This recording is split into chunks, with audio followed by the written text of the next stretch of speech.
What's up, guys?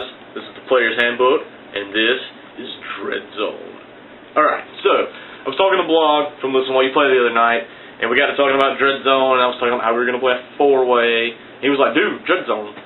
So, I called my buddies, and I told them we were going to do Dreadzone.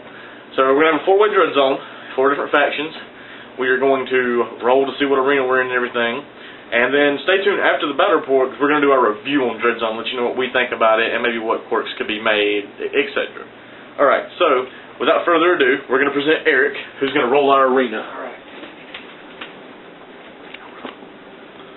Two, which is Toxin. So we are playing Toxin. So guys, we're going to set up the board, get everything ready, and we'll be back to you in a few minutes with before the game starts. Alright guys, we're back with the first Player's Handbook game of Dreadzone. I ended up choosing my deployment and picking to go first, so here's my deployment. I've got an Angelius, Carnivian, 2 Shredders, Rake, Epic Thargosh. Going second will be Jermey, and he has... We got an Earthborn, Axer, Bomber, Madrak, Impaler. Alright, and third? I got Epic Nemo, 3 Ironclads, 2 Chargers. And Eric. Alright, I'm running Resnick. I've got Templar, Vanquisher, Fire of Salvation, and a Crusader. Alright guys, so real quick, let's just go over, from what we know about this, what our strategy is going to be. Okay, I'm going to run my Angelius try to get this +1 strength. We also randomly determined what all these, all the power-ups were. We placed them and then rolled to see which each one would be. So I'm going to try to get a POW 15 Angelius, and then I'm going to try to get this +1 speed to have a speed 8 Angelius. And I don't even care after that. That's the only goal. Jimmy, what's your strategy going into this game? I'm going to go over there and not care about corrosion and just heal constantly and stand in it and attack. Nice. Alright. Philip, strategy. Not lose to Richard on turn 2. Fair enough. Eric, strategy. I'm still working on that. I'm going to beat up something. I'm just going to figure out what it is. That seems fair. Alright guys, so we'll be back with our guys. Welcome to Dreadzone 4-way round 1. Alright, so we started by scattering our 3 toxic clouds. They all scattered a little bit. And then I rolled for my corrosion, and my caster is corroded. Blog. It's all your fault, man. Alright, so then we moved the Angelius up in base with the +1 strength power up, and picked that up, because why wouldn't I? Carnivian ran, Riled for 1, Rake ran, Shredder advanced, Shredder ran, Thargosh moves up, throws out Dragon's Blood on himself, and Unnatural Aggression on the Angel. Jeremy's turn 1. Alright. Ran. He moved up, cast Surefoot on this model, giving it to all of them because they're beside it. +2 defense, can be knocked down. And he ran. Couldn't pick it up because he ran, but he'll get it next turn. And the Axer's corroded, right? Axer was corroded. Alright. Philip. Not a single thing in my army is corroded. This is going to come back and bite me later. I just know it. Other than that, 1 to this Ironclad, then Nemo cast all of his upkeep, so Polarity Shield, Lightning Shroud, and Failsafe. Other than that, everything's in the kill box. And Eric. Alright, the Vanquisher's corroded. Allocated 1 to each of the Warjacks, and they all ran forward. Resnick walked up behind. Alright, so that's round 1, guys. So, this is it. Alright, guys, so first thing we did was roll deviation for the templates again. They all moved a little bit. Rolled for corrosion on Thargosh. It went away. Yay! And then I rolled for everything else, and this Shredder is now corroded. So then I had the Rake run. He's actually there behind that wall. Carnivian runs up in base with the +1 strength pickup. Angelius runs. This Shredder runs. This Shredder advances. Thargosh runs. And that was Legion turn 2. I've taken these power-ups. It's happening. Alright, guys. Troll turn 2. Jeremy, what happened in Toxin? Alright. The Axer rolled to see if his poison went away, or corrosion, and it didn't. So he took point damage in 3. I rolled to see who else was corroded this turn. I rolled a 5 here. 5 here. Awesome. I leased my Fury. I had 1 on him. He passed his threshold to activate normally. I believe I activated him first, threw a spear over here, and left 2 health on him. 2 health on him. Awesome. So you got a point for that? Right? Yeah, because I did 11. Yeah, he did 11, so he'd get like 2 dread points to Jeremy. Wanted to kill him, but whatever. Didn't plan on me there. Then over here, Earthborn moved up. in the middle of these two. Bomber moved, threw 2 bombs over here, doing no damage. None. I boosted it, but 1 barrel, another barrel. Then Mazrak moved up, cast your foot here, and it barely got him in it also, so can't be knocked down. +2 defense to all this. And I healed that guy for 1 point, so he's still full again. And he picked up the token, so he's armor 19. Yeah, we did that wrong last turn. We figured out that he already had the Pathfinder, and I did not pick up the +1 speed yet because I don't know if I want to get it on my Carney or Angel. So we were doing that wrong. We figured it out. All right, guys, we bet with Signar turn 1 or 2. All right. Yeah. Phil, what happened on Signar turn 2? Some interesting things. Started off getting this guy corroded. All kinds of corroded.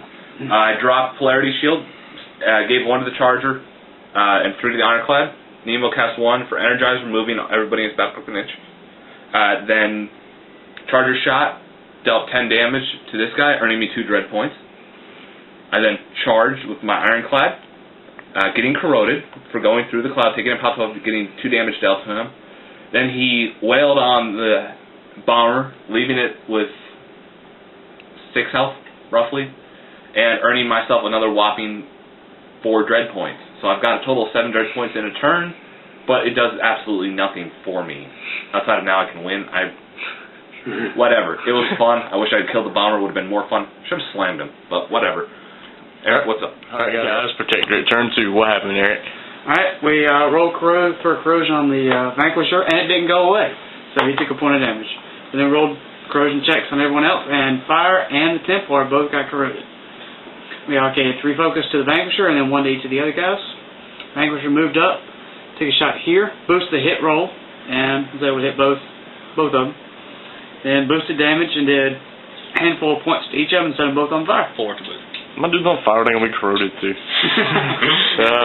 Everyone else ran up, Resnick walked up behind, and that was it. Alright, guys, we'll be back with Legion turn. Okay, guys, Legion turn 3. We rolled for our continuous effects. They all went away except for the one on the Angelus, and then Eric rolled boxcars, did a shitload of damage, so that was cool. We rolled for my corrosion this turn, and the Wreck got corrosion. Everything else is still safe, so I'm getting it on 3s next turn. Thargosh activates. He upkeeps Dragon's Blood in the control phase after he releases Fury. He then casts Manifest Destiny and heals the Shredder for 2 to free up all his aspects, and then charges onto the immunity corrosion, and since he ended in base contact with it, he picked it up. So now Thargosh is immune to corrosion. So we had this Shredder go rabid and charge the Impaler and do a almost murder it by itself. Yeah, almost murder it by itself. Then the second, it buys another attack, and we did it with like 3. Yeah. Then the second one went rabid, and he was not playing. He finished him up. Yeah, he finished that right up, and then snacked, but then he didn't have any damage on him, so it didn't matter. The Angelus took its unnatural aggression move in the maintenance phase, but was inconsequential. He charged the Vanquisher and killed it, because he got the +1 strength power up. Then the Carnivian activated, and it assaulted Fire Salvation. Missed with both sprays, but then killed Fire Salvation. The Wraith just ran around up here to keep Ironclads from gang-banging my Carnivian. That was Legion turn 3, guys. Alright, guys. So, Troll turn 3. Jeremy. Alright. The Earthborn moved up, attempted to throw Ironclad. He failed. Then he put his Animus on the Axer, which gives, not Pathfinder, which I thought it did. It gives +2 speed. And then the Bomber actually did throw him over here, trying to throw him out of the kill box and further away from his caster. So he only used 1 to boost the hit, and he successfully threw him. Doing a little bit of damage? No damage. No damage, okay. Madrak moves over, uses all of his fury to hit your caster. How much damage?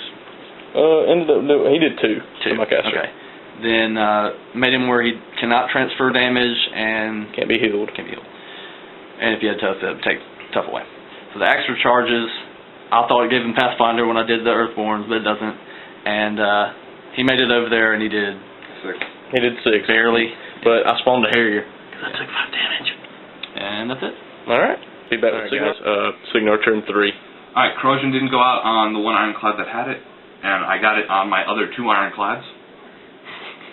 So a good chunk of my army is now corroded. Nemo upkept the 2 spells, so he was working with 5 this turn. He moved up, spent 3 to energize, so all my jacks that were in control, which is all but the ironclad that was thrown out of the box, could move 3 inches, which they all did. Throw them out the box, Luke. Out the box. He also popped feet, giving all of his jacks 3 focus that were in control. This ironclad forfeited action to get back into the box. The 2 chargers moved up a little bit more and shot into this whole combat, leaving not killing Thagrosh, which is a mistake, and then dealing Jeremy's axe or some damage as well. So, don't think they didn't do any damage to anybody. This ironclad then killed the rake. This ironclad then charged the Carnivian, dealing a good chunk of damage. So that's the end of my turn. Hopefully Nemo is alive and not dead. And makes it to turn 4. For the record, Phil has a rep for being the first one out of these kinds of games. Be back with, hint, hint, protectorate. Turn 3. It really sucked. Go, Eric. I have to say, payback is a bitch. I allocated 3 focus to each of my jacks.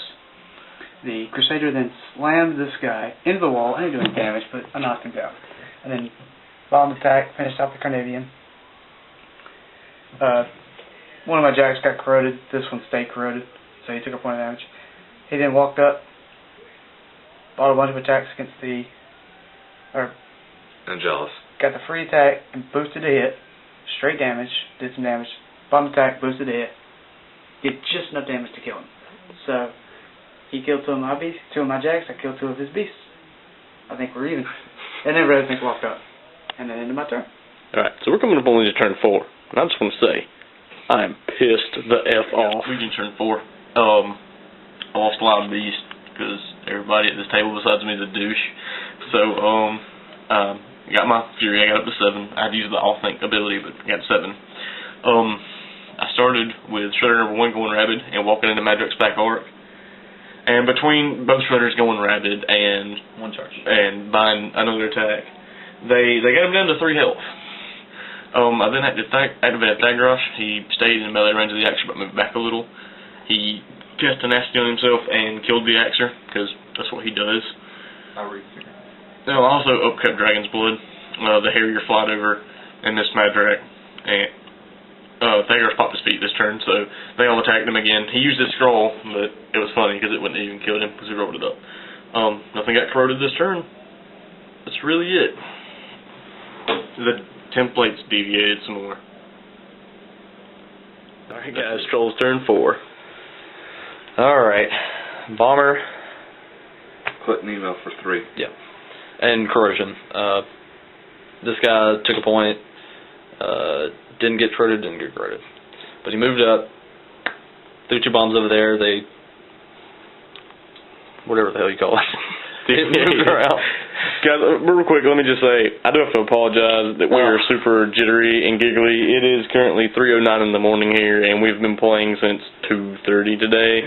Various battle reports and games and stuff, and I've only slept 3 hours, so we're real goofy, but we're having a lot of fun, and that's all that matters. War Machine, baby. Yeah, it happens. Right, Phil? Yeah. Alright, continue, Jerry. Right. Earthborn was way over here, had +2 speed because of his awesome transmute. Moves over here, tries to hit these Shredders, couldn't because they're ridiculously hard to hit, and he's dumb or something. I don't know why he didn't kill them. He moves over there, wastes his stuff. Then Madrak said, "Dude, I'll do this myself," and he kills them. How much fury did it take? All of it. They're dicks. Alright, so we'll be back with Signal. We're going to try to be a little more serious in the video shooting now. We drank some coffee or something during the commercial break, so Philip, Signar turn 4, what'd you do? Managed to tick everybody off again. So, we'll just go over how I did it. I only upkept Lightning Shroud here. And so Nemo kept 3 for himself, 1 here. Ironclad. Yeah. Started off with this Ironclad, walking up behind it here, and killing the bomber, who was really threatening Nemo. I then activated this charger who walked up, shot Madrak, needed a 12 to hit, rolled a 13. Then Madrak made his silly tough roll. So whatever, I got another caster down to basically 1 health, or a caster down to 1 health. This guy moved up, shot, didn't do anything. This guy stood up, forfeiting action, walked into combat. Nemo then activated, moved back to here, and cast Energize for 3, allowing my battle group to move 3 inches, so some of them shuffled around. This Ironclad, which is over here, shifted down, charged Resnick, left him with 1 health, because I whiffed the final roll. Thank God. So, I'm going to lose a lot of models at this point, but hey, I've done my job. I've survived past turn 2, and I've actually killed something in these games, so I'm happy. Alright guys, we'll hit you back with Protector turn 4. Protector turn 4, what'd you do? Alright, well, I rolled Corrosion first. Didn't go out on either of the jacks, so he took a point of damage. Rolled for it on Resnick, he did not take it. Only thing so far not to be corroded in the game. Yeah, it's quite nice actually. Considering you only have 1 health left. Yeah. Resnick kept all his focus. He cast Engine of Destruction on himself. 5 attacked at a freaking Ironclad and couldn't kill it. So, I moved the Crusader around, missed with the mace, stayed in the melee range so I didn't take any free strikes, missed with the mace, hit with the open fist, did 1 point over the damage I needed to kill him. So I got rid of that Ironclad. Templar then moved up out of the woods so he could actually do something next turn, assuming I survive. So. Very good. So we'll be back with Legion turn 5. Alright guys, I had my 7 for this round. I did not keep Dragon's Blood, and I can't suffer corrosion here, failed to suffer it here. Thagros charged the Charger, and there's not even enough way, but I beat the living shit out of it. It's dead. And he then cast a Flesh Eater at this Charger, which actually hit and did 14 points of damage on boxcars, which was pretty sweet. And then the Harrier just ran and rawed for 1. I can't let Signar win. It goes against everything I stand for. Alright. Rolled my Corrosion. He caught it. Madrak did not. Alright. Earthborn put his Animus on Madrak, who was over here. He then rawed for 1. Madrak, and he proceeded to move this way. 7. Madrak moved over here 8 because of the Animus. And alright, Phil, so what'd you do? Well, I killed 2 casters this turn, and if I had a little bit more focus or didn't have crippled systems on my 3rd jack, I probably could have at least made an attempt on all 3. But basically what happened was 2 focused to each Ironclad and 3 on Nemo. Nemo activated, 2 for Energizer to move the Ironclads to turn them and get them in the way. And they walked into combat with both Resnick and Madrak. They hit both of the initials, and Madrak failed tough because he didn't throw it when I rolled a 3 for damage. And then, yeah, just murdered Resnick. And then my Charger walked into base with the Harrier, so hopefully Thagros may need a free strike. I really don't know. He's probably dead next turn, but... What happened with Corrosion this turn for you? Everybody took a point that's on the board. Okay. Except for this guy who went away. Alright, that's it. Be back with next week. Okay, so the next Legion turn, I tried everything I could. The Harrier used his Animus on himself, hit the Charger for 3 damage. Thagros flew around and sprayed him and did a couple points, and then did a Flesh Eater and missed, and then another one and only did a few more points. So little shot, killing him. We'll see what he can do. The Ironclads are too far up to affect it. Cut yourself for 4 too. I cut myself for 4, so I'm sitting on about no health. The big thing here was it's going to depend. It's going to be between Nemo and the Charger to kill me. It's real iffy. So we got Signar turn 6 and the end of the game. Phil was finally triumphant in a multiplayer game. Epic Nemo kills Thagros in melee. What I want to do is he kept it all for himself. Energized for 3 to avoid taking a pile 12. Charged. Boosted the 2-hit. Damage was boosted. Killed him. That's simple. Alright guys, so I think we're going to do Models of the Match real quick. Yeah, real quick. And then we're going to do the review on Dreadzone. So, alright guys, so Models of the Match, start with mine. It was the Shredders, because I expected them to die off the bat, and they were horrendously devastating to everything they touched. So they did the most damage in my army, and they were just ridiculous and extremely funny all the way around. Eric. Oh, it Resnick, because overall I didn't do a whole lot of anything. I kind of got trapped behind these woods, and I'm already slow anyway. But Resnick was able to kill one of the ironclads of Phil, and One of the 2 models. yeah, one of the 2 models that actually did die, Resnick pretty much killed by himself. He did a lot of damage, and another guy finished him off. All right. Jeremy. The Impaler, because right off the bat, he almost one-shotted the Shredder, and he got my 3 dread points right at the beginning of my turn 1. Although we're not sure what dread points really do. All right, and Phil. It's Epic Nemo simply because he was able to really do a lot of board control, move a lot of focus to where he needed it, and that feat really put a hampering on everybody else. He also killed Epic Sargosh in melee to win the game, which I thought was kind of cool, considering every time Epic Nemo gets into melee, he just dies. So that's why he's my model of the match. All right, guys, so there's our models of the match, and we're going to do our Dreadzone review. All right, guys, so for starters, we figured you didn't want to look at our ugly, tired-ass faces, so you get these forecasters that are all pretty nicely painted. So I'm going to start. We're all going to talk about something a little different, but we all tend to agree on the points we're all going to say, so we just, that way one person's not talking about everything. I'm going to start with, as far as the fields, like the different environments go, like the toxin, the wind, all those, they're really fun. I'm not gonna lie, this is probably the most fun I've had in a War Machine game in a long time. We're pretty competitive up here, down here, over here. We're competitive, but that was just a ton of fun. Like, I didn't care that my stuff was getting shot at. It was just, it was funny. It was fun.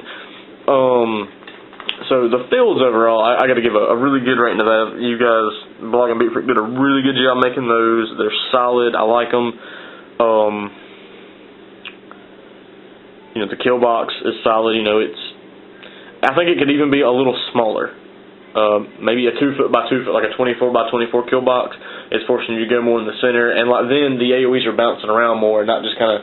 Because in our game, it seemed like they just stayed in the same spot and just kind of shifted around a little. They never really bounced around. And you also have to think, Speed 4, that still gives you plenty of time to get into the kill boxes, even if it is only or you could just make round 3 you got to be in the kill box. But maybe a smaller kill box, I think, could make it a little more exciting. But, it's fine the way it is, as far as that goes. But, yeah, that was a lot of fun. Like I said, it was our first game. All of us, none of us played it before, and we got Toxin, and so it was just a blast doing the corrosion and keeping track of the timers for it, and they always bouncing around, and just it's a lot of really just goofy fun if that's what you're looking for. Dreadzone is top notch for that. So I'm going to pass it on to Eric, and he's going to talk about the power ups. All right, I like the idea of power ups. I think one way to tweak it is the location of them. I think you have one in the center, and I think depending on how many people you're doing, like in our 4-way, you would have one directly in between each deployment zone. And the way ours were spread out, we had placed them like some other objectives in some of the other games, and it's hard for someone who's slower like Protector to get to one, and Richard was able to just bang, bang, bang. Yeah, he picked his deployment zone based on where they were. Another thing is we knew what they were, and instead of maybe having them down with the thing on it, randomize them as you get to them. You roll your dice. Once you pick it up and you say, okay, well, this guy gets +1 speed, or he gets Pathfinder, whatever the case may be. I do want to add, we may have done that wrong. Like maybe we were supposed to determine what they were after we deployed. We might have did that wrong, but we started playing at 1:30 in the morning. We were tired, so if we did that wrong, we apologize. But we just definitely think randomizing after deployment is huge. And like I said, and even location, that way everyone's got a good, in this way, me and Richard would fight over one, me and Phil would fight over the other, then you'd have the one in the center that we'd all fight over. And then that way it kind of evens out, and everyone's got a good chance to try to get one of them, and give your army a boost. And I like the idea, but I think it's a little tweaked. Alright, I just kind of want to talk about how I thought for fire and corrosion, if you're playing those, Trolls kind of have the advantage. Anything that has regeneration, just walking around taking 1 point of damage, or if it's fire taking a little bit more, they don't really care, because they can heal, they can eat something, they can eat their own guys. It seems like Trolls would be good for those two. I really shouldn't have took that tough roll. That kind of pissed me off. But the game was fun. Everybody had a good time. We're all sleepy. Sleepy's crap. There's really nothing to add to it. I think maybe less terrain. I mean, that's kind of our fault. Yeah. Yeah. I mean, there was just as much on the board as there is in a regular game. It was just more clumped together in the kill box. Philip? I've got two things. The first thing is, we really couldn't figure out what dread points were supposed to be for. I mean, sure, you need 3 to win, and then you go after caster kills, but you can get 3 from 1 attack. I mean, I got 7 with 1 ironclad in 1 turn. Jeremy got 3 on his first attack when he chucked it at that shredder. So, I mean, I think the dread points need a little bit of a reworking so they have a little bit more of a crucial role. Use them as sort of either make them harder to get, or preferably do it as a risk-reward. So, let's say you go out and you get those 2 or 3 or 4 or 5. You can trade them in. So, let's say 3 points gets you, you can regain 1 health in 1 box, or if you turn in 5, you may be getting an additional re-roll on something, or your continuous effect automatically goes out, or something could stand up. Just do something so they're more interactive with the actual gameplay, because other than that, there was really no... Yeah, I don't think any of us had a problem getting it. Yeah, we all had it by the end of turn 2, I think. Yeah, I mean, Carnivian is going to go in, and all he's got to do is hit 3 times just to get 3 dread points. Because, I mean, if you need them to win, like, I think one thing you could do with that was just be like, you need more to win, and just be like, you can't... Like, until you have that many, you can't even attack your opponent's caster. That would be huge. Awesome. So, you know, then you've got to go out and fight. You don't just go for caster kills then. You just go out and you have to fight stuff until you get a certain amount. I mean, I'd say even like maybe 10, 15 before you can do that. Easy to get. 10 or 15. 10, 15, but you could still, if you wanted to do the add-ins, you could either lose them, or if you needed the 15, it's just a threshold. Yeah, if you traded them for something, then you'd have to keep, you know, because they're so easy to get, you could trade them for stuff. Yeah, you get 1 every time you do damage. Yeah. So. Yeah. And then the other thing I just wanted to add was, oh man, I'm tired. I'm forgetting what it was. Crap. Well, on the dread points before we change on, and another thing is, I don't think you should get them just from doing damage on attacks, because that doesn't give me any incentive to do power attacks if I can just walk up and punch you. Mm-hmm. I mean, dude, if like in the real world, if somebody like attacks me, I'm not gonna like body slam them. I'm gonna punch them in the face. So. I mean, we that's one thing. The only real big flaw we saw was the dread points. They need some work somewhere, and you know, we gave you some ideas. It's your expansion game thing, and it's a lot of fun. But Corrosion was fun. Yeah, Corrosion was a lot of fun. I'm looking forward to the next one. I really want to do wind. I need tornadoes. Yeah, and I remember what I was going to talk about. I think you really just need to set beforehand what this game setup is going to be. Not only the points, but if you're going to go Mangled Metal, Highlander, or if it's just going to be a free-for-all for the army. So I think that can vastly affect how the game will play, because we all did a Mangled Metal Tooth and Claw, and it was really a lot of fun, especially at 25 points, so we could do some ridiculous things like bring 5 or 6 jacks and just go at it. I kind of want to bring 19 shredders. Yeah, that would have been hilarious, because you can't trample a shredder, can you? Yeah, you can. Small base, yeah. But Jesus Christ, dude, the feet turn, they all go rabbit, and they all run 16 inches, and then they all move 8 inches and kill everything. So, I mean, there's a lot of fun with it. You could even set it up as 2 arenas. We were just kind of joking around during a quick break about how you could split the board in half, have a gate between it, so you could have 2 of the elemental effects going. So there's really a lot of ways you can modify it to fit whatever you're really feeling about it. But it's after 4 a.m. here, so we'll catch y'all later. Stay tuned for more Player's Handbook, guys. Yeah, man, we out. It's bedtime, dude. I gotta be up at like something tomorrow to do something or something. But I hope you enjoyed, guys. That's our review of Dreadzone. Hopefully, you know, Log will listen to this and, you know, just think about the things we said, and then, you know, we'll definitely play some more and bring you guys some more battle reports. So I think we all had a lot of fun doing it. It was a lot of fun. All right, guys. Peace out. We out.